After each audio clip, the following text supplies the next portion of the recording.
Hello my dear student. तो आज हम डिस्कस कर लेते हैं हमारा जो क्लास 10th का जो टॉपिक है बहुपद, इसके बारे में डिस्कस कर लेते हैं। क्लास 10th के मैथ का टॉपिक है बहुपद।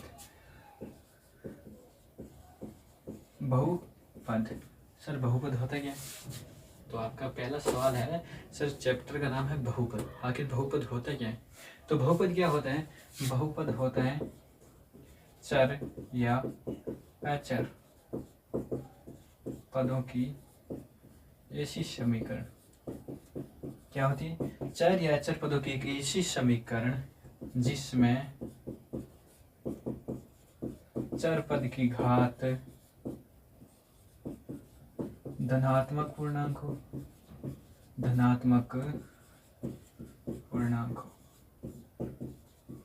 उसे क्या कहते हैं? बहुपद। सर, चर पद क्या होते हैं, अचर पद क्या होते हैं, धनात्मक पूर्णांक क्या होते हैं, इसके बारे में डिस्कस कर लेते हैं। चर पद मतलब एक्स वाई यानी अल्फाबेट के वो मान जो अपने हर मान पे बदलते रहते हैं, मतलब जो एक्स वाई जेड या ए बी सी इस टाइप के जो भी लिखे हुए रहते हैं ये होते हैं चर पद। अचर पद मतलब जो मान बदलता नहीं हो कभी, यानी कि संख्या, जैसे 5, 6, 7 इस टाइप से कोई भी संख्या आ जाए तो वो क्या होगा? अचर पद। जैसे मान लो एक इक्वेशन दे रखी है, x² + 3x + 2 = 0। इसमें x ये भी क्या है? एक चर पद है। ये भी क्या है? एक चर पद है। चर पद मतलब अपने हर मतलब x की जगह यहाँ पे अलग मान डालेंगे तो इसका मान अलग आएगा, अलग डालेंगे तो अलग आएगा। लेकिन ये 2 है, ये फिक्स रहेगा, तो ये है अचर पद। तो आप ऐसे याद रख लो, एक्स वाई जेड वाले जो मान होते हैं वो होते हैं चर पद, जो संख्या होती है वो होती है अचर पद। ये तो होगी फर्स्ट पॉइंट। अब आती है धनात्मक पूर्णांक। धनात्मक पूर्णांक मतलब क्या होते हैं? संख्याएं हैं वो हमेशा प्लस वाली होनी चाहिए, माइनस वाली नहीं होगी, पहली बात। दूसरी बात, संख्याएं हैं वो नॉर्मल सीधी पूर्णांक संख्याएं होगी, पूर्णांक संख्याएं होगी, मतलब माइनस वाली ऐसे -1, 2, 3 ये नहीं आएगी। धनात्मक का मतलब, पूर्णांक का मतलब भिन्न में नहीं आएगी। एक्स वाई जेड जो भी है इनकी घात भिन्न में नहीं आएगी। और एक्स की जो एक्स वाई जेड जो भी चर पद है इनकी घात पॉइंटों में नहीं आएगी।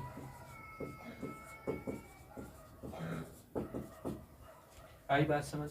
तो धनात्मक पूर्णांक मतलब क्या होता है? एक्स की घात मतलब ऐसे जो समीकरण आएगी इसमें एक्स की घात माइनस में नहीं आएगी, पहली बात। दूसरी बात भिन्नों में नहीं आएगी। तीसरी बात पॉइंटों में नहीं आएगी। अगर इन तीनों में से किसी में भी एक्स की घात आ जाए, एक्स वाई जेड जो भी चर पद दे रखे हैं, तो वो बहुपद नहीं होगा। यदि प्लस वाली आए और नॉर्मल संख्या आ जाए तो वो कौन सी होगी? बहुपद होगी। जैसे ये दे रखा है, ये एक बहुपद है क्योंकि इसमें एक्स की घात 2 है, 2 प्लस वाली संख्या है, पूर्णांक संख्या है। इसमें एक्स की घात कुछ नहीं दे रखा तो 1 है, 1 भी क्या है? पूर्णांक है। तो आई थिंक आपको इतना समझ आ गया होगा बहुपद कहते किसे हैं, बहुपद का असली डेफिनेशन। अब बारी आ जाती है समीकरणों के बारे में। समीकरण क्या होती है?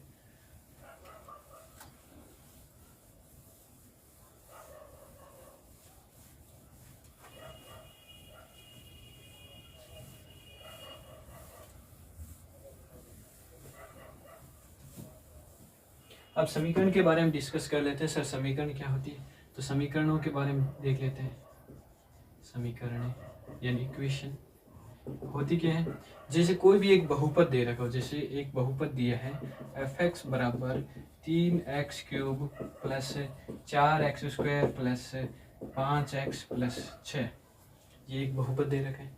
ये बहुपद है सर? हाँ सर। क्यों बहुपद है? क्योंकि इसमें जो भी x चर पद है x है, इसकी जो भी घात है सभी में x की घात क्या है? एक धनात्मक पूर्णांक है। तो ये क्या हो गया? एक बहुपद है। तो ये तो हो गया एक बहुपद। ये क्या है? एक बहुपद। बहुपद हो गए। तो फिर समीकरण क्या होती है सर? अगर आप x के मान को यानी बहुपद को हम 0 के बराबर कर देते हैं, बहुपद को अगर हम 0 के बराबर कर देते हैं तो वो होती है समीकरण।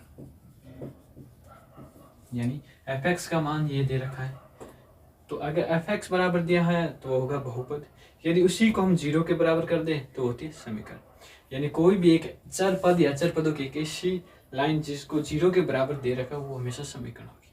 अगर 0 के बराबर ना देखे एफ एक्स जी एक्स इसके बराबर दे दिया तो वो एक बहुपद होगा। आई थिंक आपको समीकरण समझ में आ गई होगी। अब नेक्स्ट चलते हैं सर, समीकरणें कितने प्रकार की होती है।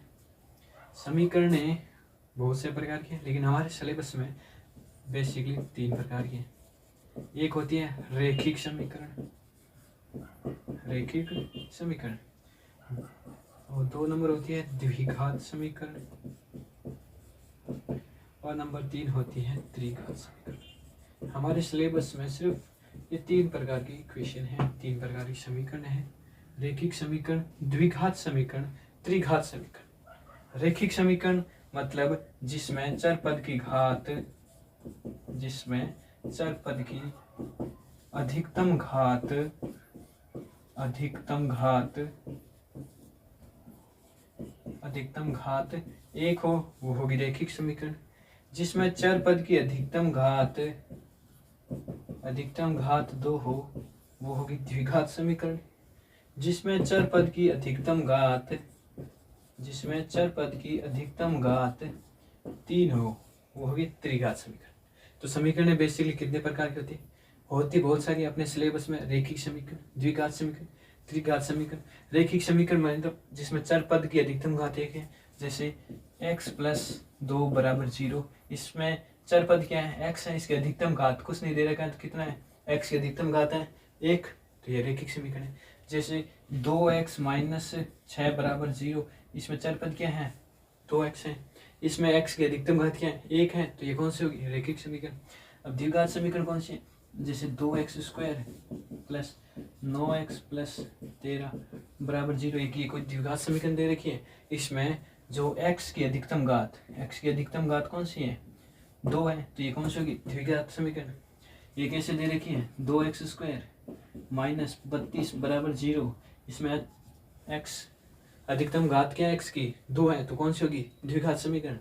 आई बात समझ। और इसी प्रकार अगर x की घात 3 हो, 3x³ + 3x² + 6x + 2 = 0, इसमें x की अधिकतम घात कितनी है, 3 है, तो ये कौन सी होगी, त्रिघात समीकरण। आई थिंक ये आगे होगा आपको चैप्टर समझ में।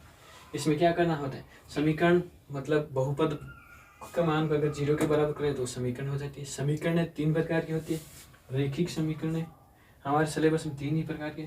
एक नंबर है रैखिक समीकरण जिसमें x की अधिकतम घात 1 हो।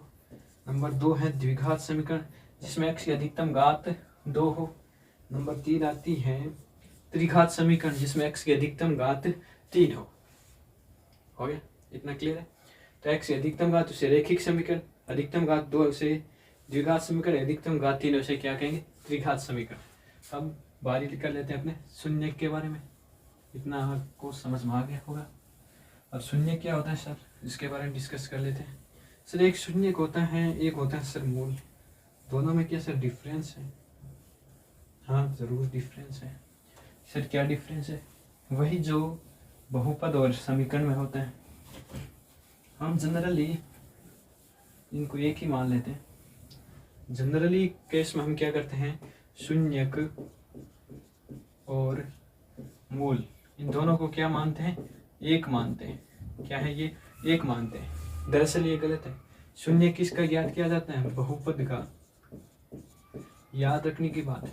और मूल किसका ज्ञात किया जाता है, समीकरण का। ठीक है, अगर कोई बहुपद दे रखा है तो हम उसका क्या ज्ञात करेंगे, शून्यक। अगर कोई समीकरण दे रखी है तो उसका क्या ज्ञात करेंगे, मूल। ये बात याद रखना। तो शून्यक और मूल होता है, मतलब शून्य किसका होता है, मूल किसका होता है। शून्य समीकरण का होता है मूल और बहुपद का होता है शून्यक। बहुपद का शून्यक होता है और समीकरण का मूल होता है। ये होते क्या है, ये चर पद जो भी x y z हैं उनके ऐसे मान, चर पद के ऐसे मान जो समीकरण में रखने पर, जो समीकरण या बहुपद, ठीक है, यहाँ पे समीकरण या बहुपद नहीं आएगा, ओनली फॉर समीकरण आएगा। क्यों आएगा सर, वो भी बता देते हैं। जो समीकरण में रखने पर समीकरण का मान जीरो कर दे, जीरो कर दे, मतलब चर पद के ऐसे मान जो समीकरण में रखने पर समीकरण का मान जीरो कर दे। तो सर इसमें बहुपद क्यों नहीं आया? आपने तो कहा सर शून्य का क्या ज्ञात, मतलब शून्य किसका ज्ञात होता है? बहुपद का।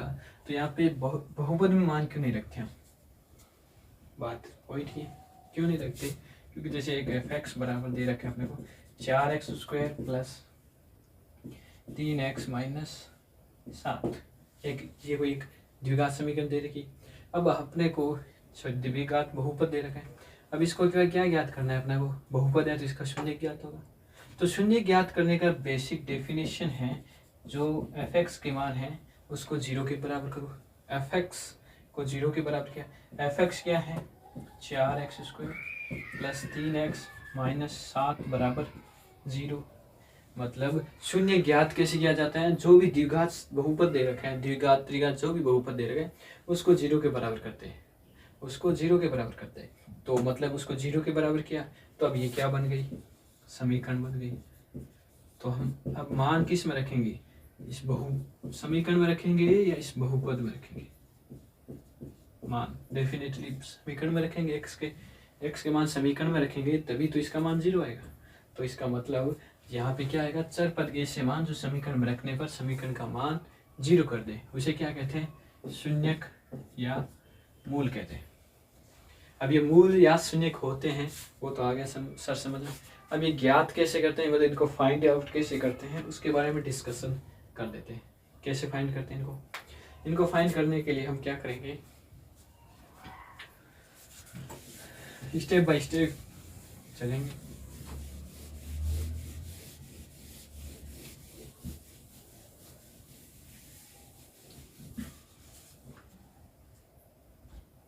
तो शून्य ज्ञात करने का पहला नियम क्या है?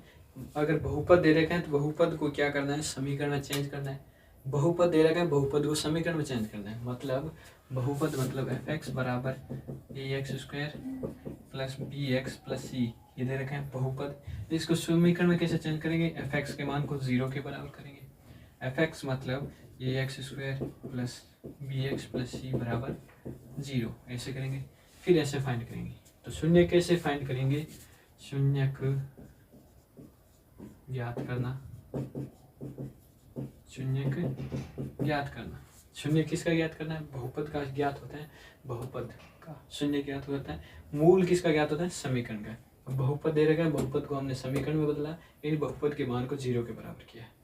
ठीक है, अब कैसे करते हैं पूरा बेसिक से सीख लेते हैं। तो पहले अगर हमें को क्या दे रखी है? रेखिक समीकरण दी हुई हो। क्या दी हुई हो? रेखिक समीकरण। रेखिक समीकरण दी हुई हो तब हम कैसे मूल ज्ञात करेंगे? जैसे रेखिक समीकरण ले लो या रेखिक बहुपद ले लो, इनका एक ही मेथड एक ही है। जैसे fx बराबर 2x माइनस 4, fx बराबर 2x माइनस 4 दे रखे हैं। अब इसको क्या ज्ञात करना है? शून्य fx दे रखे हैं यानी बहुपद दे रखे हैं, यानी शून्य ज्ञात करना है। तो शून्य ज्ञात करने के लिए इसको समीकरण में चेंज करेंगे, यानी fx बराबर क्या रखेंगे? जीरो। fx क्या है? 2x माइनस 4, यानी 2x माइनस 4 को किसके बराबर रखेंगे? जीरो के बराबर रखेंगे। अब क्या करेंगे? इस टाइप की अगर कहीं भी इक्वेशन आ जाए तो क्या करना होता है? जो चर पद होता है उसको एक साइड करते हैं, अचर पद को एक साइड करते हैं। तो ये एक अचर पद है, इसको इधर लेके जाएंगे, तो इधर लेके जाते हैं तो ये चिन्ह चेंज करेगा। तो 2x बराबर क्या आ जाएंगे? 4। माइनस का था उधर गया, आ गया प्लस का 4। अब 2 इसके मल्टीप्लाई में मतलब गुणा में उधर जाएंगे भाग में, तो x का मान आ जाएगा 4/2। तो 4 में 2 का भाग देंगे, आ जाएगा 2। तो x का मान क्या आ गया? 2। मतलब रेखिक समीकरण दे रखी है और अपने को कह दिया कि इसका जो शून्य क्या मूल ज्ञात करना है वो करो। तो कैसे करेंगे? इसको जीरो के बराबर रखेंगे, फिर जो अचर पद उसको पक्षांतरण करेंगे। तो पक्षांतरण करेंगे तो चिन्ह जो भी है वो चेंज हो जाएगा, यानी यहाँ पे माइनस था उधर गया हो गया प्लस। ओके, अब क्या करेंगे? जो x के आगे रखा होता है वो हमेशा इसके गुणा में होता है, तो उधर जाएगा तो बस चला जाएगा भाग में।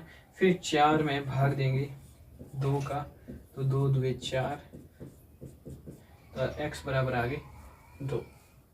तो आई थिंक आप बहुरेखिक समीकरणों या रेखिक बहुपदों के शून्य ज्ञात करना आ गया होगा।